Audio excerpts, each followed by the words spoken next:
So now that I have on my eyeliner and my eyebrows, and all my finishing touches are kind of done, I'm gonna put on mascara and then some lashes. Um, so I always like to, if I'm working on myself, I always like to curl my lashes. I have really straight lashes naturally. Some people's lashes curl beautifully. Sometimes people don't curl their lashes at all. When I work on other people, I don't really like to do it because I think it is scary enough on yourself.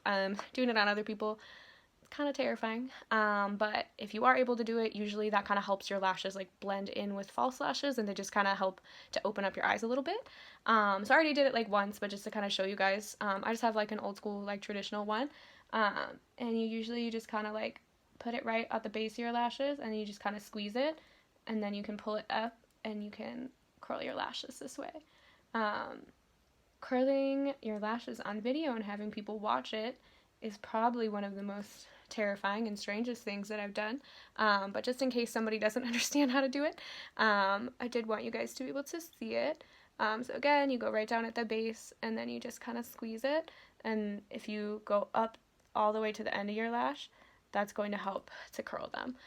So my eyelashes are blonde, so until I put on mascara, you're not really going to be able to see that they're a little bit more curled, but I promise you it does make a world of a difference if you are able to do that.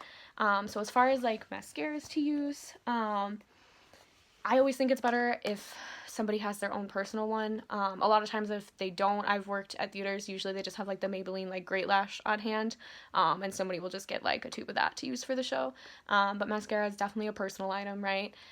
If it's something that you're using out of your kit, then every single time you dip into it, it does not matter if it is the same person, the same eye, every single time you dip into that tube, it's a different disposable wand, then you throw it out as soon as you're done with it.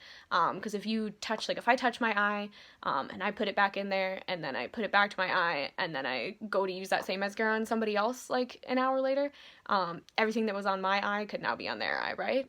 So you want to make sure that you're keeping it as sanitary as possible.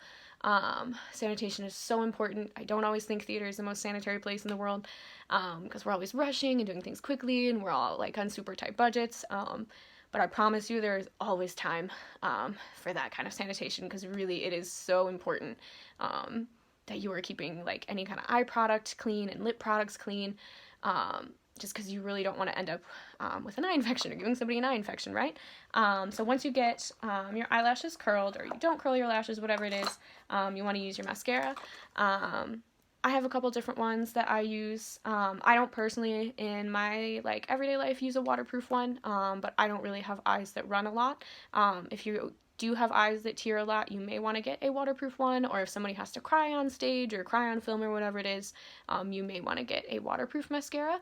I found that if I feel like the waterproof ones are too intense, but I still need them to like actually be waterproof, that sometimes I'll just put down like a base of regular mascara and then I put the waterproof over that, or I will put down like a lash primer, which those are usually white. I know L'Oreal makes a really nice one, that's like with like the double extend stuff, unless they have it on its own now. Who knows, y'all? I was pretty young when I started wearing that, so probably just aged myself with that one. But if you do something like that, it kind of just like protects your lashes a little bit, the same way that when we put like the primer on our eyes and the primer on our face, it protects whatever we're putting it on, and then we can put like the more intense stuff over it, and you'll still get like that waterproof effect without it being so hard to take off. So that's just an idea. So I'm going to go ahead and put my mascara on, and then we'll talk about lashes and lips.